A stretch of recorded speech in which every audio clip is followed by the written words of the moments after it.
देखिए, आज तो लेकिन श्रीमद् भागवत जी में तो सुदामा नाम भी नहीं है, कृष्ण का सखा है, नाम नहीं है। नाम भी अन्य पुराणों से हम लोगों ने लिया, नाम नहीं है। और जो आज श्री सुखदेव जी निशानियां बता रहे हैं सुदामा की, उसे देख कर तो ब्रह्मा को भी ईर्ष्या हो जाएगी। आज तो सुदामा की गरीबी का मजाक बनाया जाता है, लेकिन श्री सुखदेव जी जो कह रहे हैं, परीक्षित, कृष्णस्यासीत सखा कश्चित् ब्राह्मणो ब्रह्मवित्तमः। कृष्ण के एक परम मित्र है, और कैसे मित्र हैं? कहते ब्राह्मण जाति में। कैसे ब्राह्मण है? ब्रह्मवित्तमः, जिसका धन ही ब्रह्म है, जिसके पास धन के नाम पर परमात्मा का भजन है और कुछ नहीं। कैसा है? विरक्त इंद्रियार्थेषु, विरक्त है इंद्रियों के अर्थ से। उसे न बढ़िया सोने के लिए पलंग चाहिए, न जिब्या के लिए बढ़िया स्वाद चाहिए, विषयों से विरक्त, प्रशांत आत्मा। एक भक्त ने कहा, प्रशांत आत्मा कैसे हो सकता है? क्यों? क्योंकि शांत आत्मा तो आप हो। शांताकारं भुजगशयनं पद्मनाभं सुरेशं विश्वाधारं गगनसदृशं मेघवर्णं शुभांगं लक्ष्मीकान्तं कमलनयनं योगविद्यानगम्यं वन्दे विष्णु भवहरणं सर्वलोकैकनाथं। प्रभु आप हो शांताकार, और शांताकार कैसे हैं? भुजगशयनम, आप सांप का ही आपने बिछौना बना रहा, और बिछौना ही नहीं बनाया, पद्मनाभं सुरेशम, नाभि से कमल को निकलवा दिया है।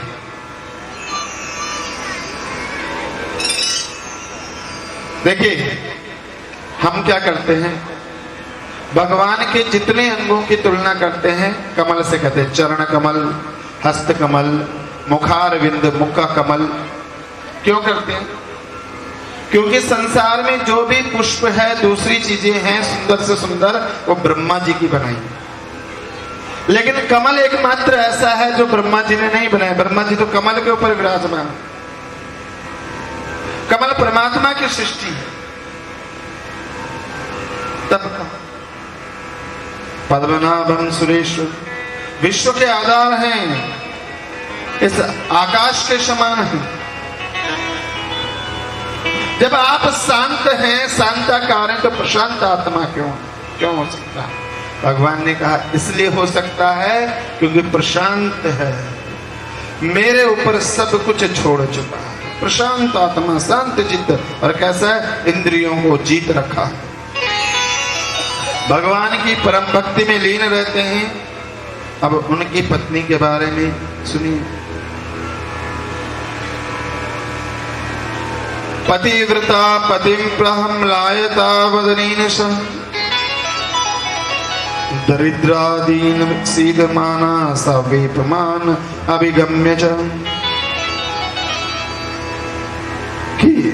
एक दिन दरिद्रता की पतिमूर्ति, वह पतिव्रता भूख के मारे कांपते हुए पति के पास आई, और मुरझाए मुख से कहती है कि हे पतिदेव, हमने सुना है कि कृष्ण आपके मित्र हैं, बाल सखा हैं। जब वे जानेंगे कि आप ग्रस्त हैं और अन्न के बिना दुखी हैं, तो वे आपको जरूर धन धन्य का दान करेंगे। अभी वे द्वारिका में हैं, सुदामा कहते कि बात तो तूने ठीक कही, धन की तो कोई बात नहीं है, लेकिन मित्र से मिल जाना होगा। लेकिन सुन, मैंने भी सुना कि वो द्वारिकाधीश हो गया, अब उसके पास इतना बड़ा आदमी है तो उसके पास जाकर के ये भेंट देनी हो। तो सुदामा की पत्नी को एक बात पता है कि चाहे कुछ हो जाए, अगर मित्र ने पूछा मित्र कैसे हो, तो कहेंगे भैया बड़े मजे में, एकदम आराम से जीवन करता है। इसलिए उसने संदेशा भेजा। और कैसे भेजा संदेशा? कि एक धोती निकाली पुरानी सी, उसकी 4-5 तय करी, क्योंकि धोती पे क्या था, एसी लगे हुए थे,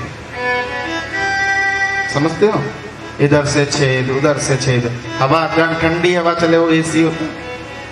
तो उस धोती को 4-5 तय करी और 4 घरों में गई कि मेरे पतिदेव अपने मित्र के पास जा रहे हैं, एक मुट्ठी चावल देना।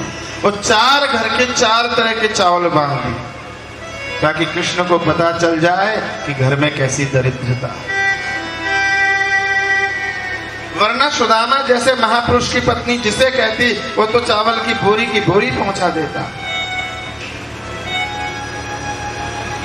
और सुदामा जी अपनी धोती लेकर के पहुंच गए। श्रीमद् भागवत में तो लिखा है कि, और किसी भी पुराण में यहां कहीं नहीं लिखा है कि द्वारपालों ने रोका, धक्का दिया, ऐसा कहीं किसी पुराण धर्म ग्रंथ में नहीं लिखा। श्रीमद् भागवत में तो लिखा है कि सुदामा जी सीधे रुक्मणी जी के महल में पहुंचे। लेकिन आज से करीब 150 वर्ष पूर्व एक संत हुए, नरोत्तम दास जी महाराज, उन्होंने कल्पना करी कि उस दीनहीन ब्राह्मण को रोक न लिया होगा, और उन्होंने पहली बार ऐसी कल्पना करके कविता लिखी, सुदामा चरित्र। आजकल तो लोगों ने सुदामा की गरीबी का मजाक बना लिया। कमाल है कि सुदामा का भक्त का अपमान हो रहा है, और भक्त लोग जो कथा सुनने वाले तो खड़े होकर नाचने लगते हैं, ये बजाने वाले बजाने लगते हैं, अरे द्वारपालों डुडुम डुम डुम डा, कन्हैया से कह दो ब्रम ब्रम ब्रम, और वो नाच रहे। समझ ही नहीं आ रहा है कि भक्त के अपमान पर नाचा जाता है क्या। वास्तव में यह है कि हम लोगों को पता ही नहीं चल रहा हम कैसा कर्म कर रहे हैं।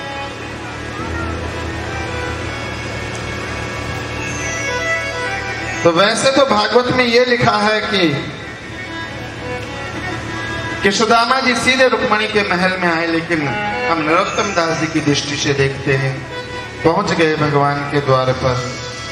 और जब पहुंच गए तो द्वारपाल ने जाकर के कृष्ण को बताया।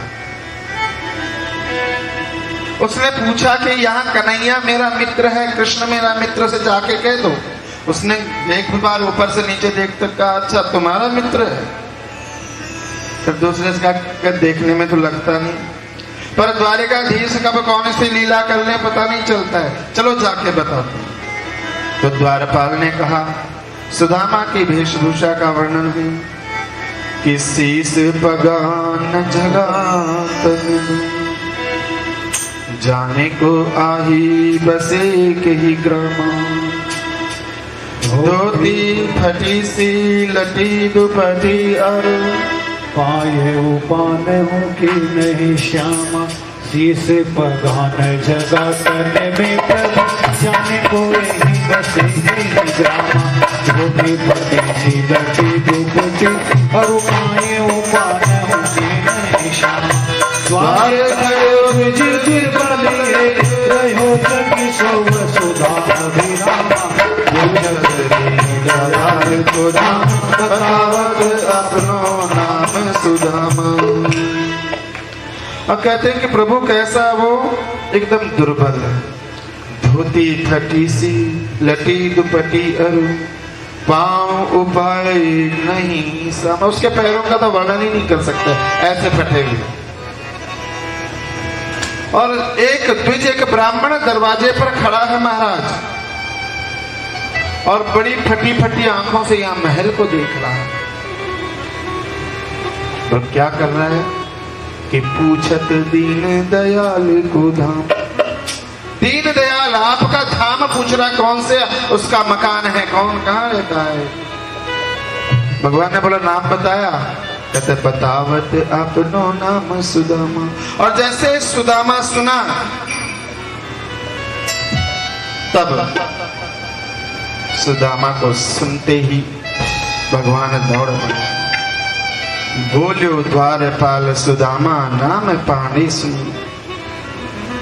छाड़े राजकाज ऐसे जी की गति जाने को। द्वारिका के नाथ हाथ जोड़ धाय गए पन। अब जो द्वारिका का नाथ है वो दरवाजे पर दौड़ गया, लोगों ने खड़ा हुआ आगे रखी, वो नहीं पहना।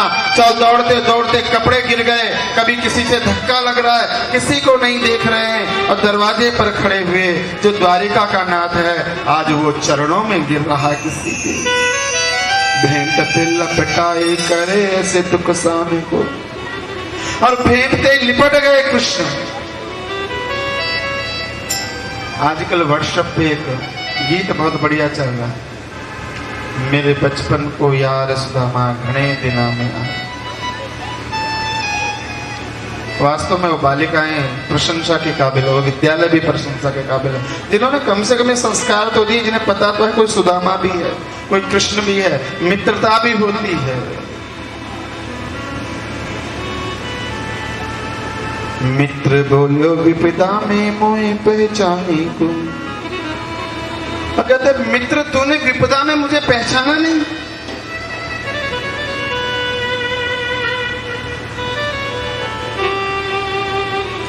कि ऐसे बेहाल विवाइन सो पग कंटक जाल लगे पूरी। कैसे बेहाल है, विवाही फटी पड़ी और कांटे नहीं लगेंगे, कोई कांटा नहीं चुभा, कांटों का जाल बिछा हुआ है। हाय महादुख पायो सखा तुम आए ऐते न किते दिन खोए। यहाँ नहीं आए मेरे मित्र। और फिर पानी की परात मंगाई, रुक्मणी को बोला